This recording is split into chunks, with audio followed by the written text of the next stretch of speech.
यह है एस्ट्रो ग्रहों की पाठशाला में आपका स्वागत है। मैं हूँ विनोद गुप्ता। आज हम एक नए विषय के साथ चर्चा करेंगे। आपसे आशा है आप इस चैनल को देखें और कुछ नया सीखें।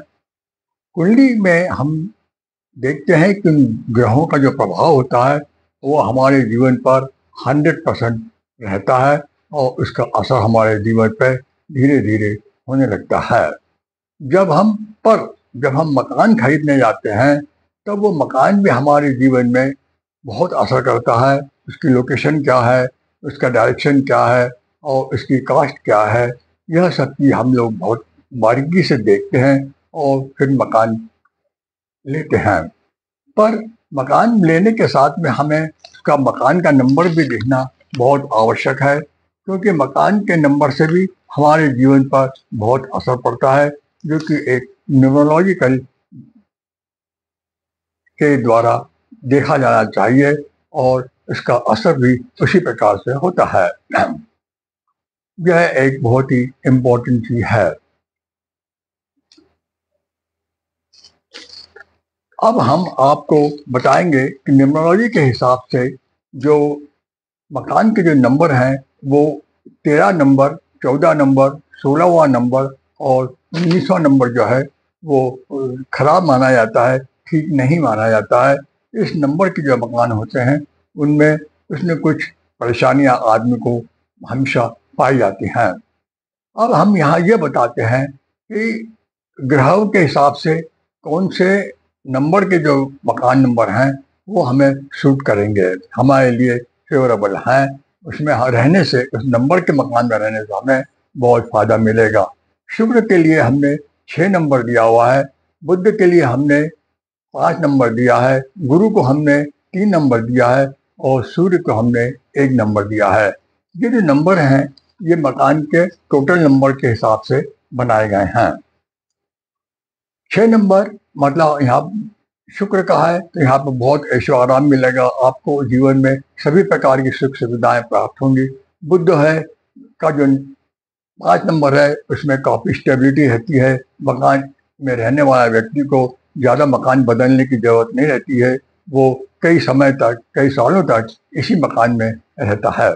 गुरु का जो है वो 3 नंबर दिया हुआ है। 3 नंबर क्या है, धर्म का है और ज्ञान का है।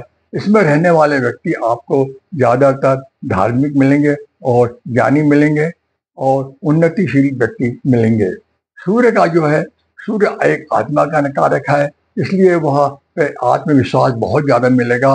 उसका डेवलपमेंट, उस मकान में रहने वाले व्यक्तियों का डेवलपमेंट बहुत अच्छा होगा और बहुत ही उन्नतिशील रहने वाले हैं। शनि छूट गया था तो शनि का नंबर हमने 8 नंबर दिया है, और शनि का जो 8 नंबर है, ऐसे मकान जो है वो बिल्कुल ठीक नहीं माने जाते हैं। इसलिए हमने उनके ऊपर, उस 8 नंबर के ऊपर एक गोला बना दिया है, एक सर्किल बना दिया है, ताकि उसका जो प्रभाव है वो उस गोले के अंदर ही रहे, गोले के बाहर न निकले, नहीं जाएगा। तो इससे उनके जो जीवन में जो व्यक्ति इस मकान नंबर 8 में रह रहा है उसे किसी प्रकार की परेशानियां नहीं होंगी। और उदाहरण के लिए हमने एक उदाहरण लिया है, जैसे कि फ्लैट। फ्लैट में क्या होता है कि कभी कभी A oblique 13, A oblique 19, A oblique 20 सबके आगे ए लगाता है, या किसी के आगे बी लगाता है, या किसी के आगे सी लगा देता है और मकान का नंबर दे दिया जाता है। तो ये ए और बी सी से हमें कोई मतलब नहीं है, इसका कोई असर आपके ऊपर नहीं पड़ेगा। हमें तो जो नंबर है उस मकान का, उससे पकड़ना है, उससे देखना है। उदाहरण के लिए हमने एक नंबर लिया है जिसका नंबर है ए 116। तो 116 को हमने जोड़ा, 1 और 1 2 और 6 8 नंबर बन गया। अब 8 नंबर के बनने के हिसाब से 8 नंबर तो शनि का बनता है, और हमने क्या किया, उसको हमने 7 नंबर और जोड़ दिया। तो 8 और 7 15 और 5 और 1 6, इस प्रकार वो शुक्र का नंबर बन जाएगा, ताकि हमें वहाँ पे किसी प्रकार की परेशानियां नहीं होंगी। इस प्रकार जो भी आपके मकान का नंबर है उसको आप उसमें उसको शुक्र के नंबर से बनाइए। शनि के शुक्र के, गुरु के या बुध के या सूर्य के नंबर से उसके आगे उस नंबर के जोड़ने के बाद जो बनता है, जो शेष बचता है, उस शेष को पेंसिल से आप उसके आगे लिखें, कलर से न लिखें। कलर से लिखेंगे तो नंबर अलग दिखेगा, इसे पेंसिल से लिख दें ताकि वो और उस समझ में आ जाएगा कि कुछ उसमें ऐड किया हुआ है, और इन जनरल उसका असर बाहर के लोगों के लिए कोई मतलब का नहीं रहता है। इस प्रकार आप भी अपने मकान का नंबर देखें और उसमें जो भी कमियां हैं इसी हिसाब से उसमें नंबर जोड़ के उसको आप ठीक से बना सकते हैं और कर सकते हैं। आज यहीं तक, कल किसी नए विषय के साथ आपसे चर्चा करेंगे। आपसे अनुरोध है आप इस चैनल को देखें, लाइक करें और शेयर करें। जय श्री कृष्ण।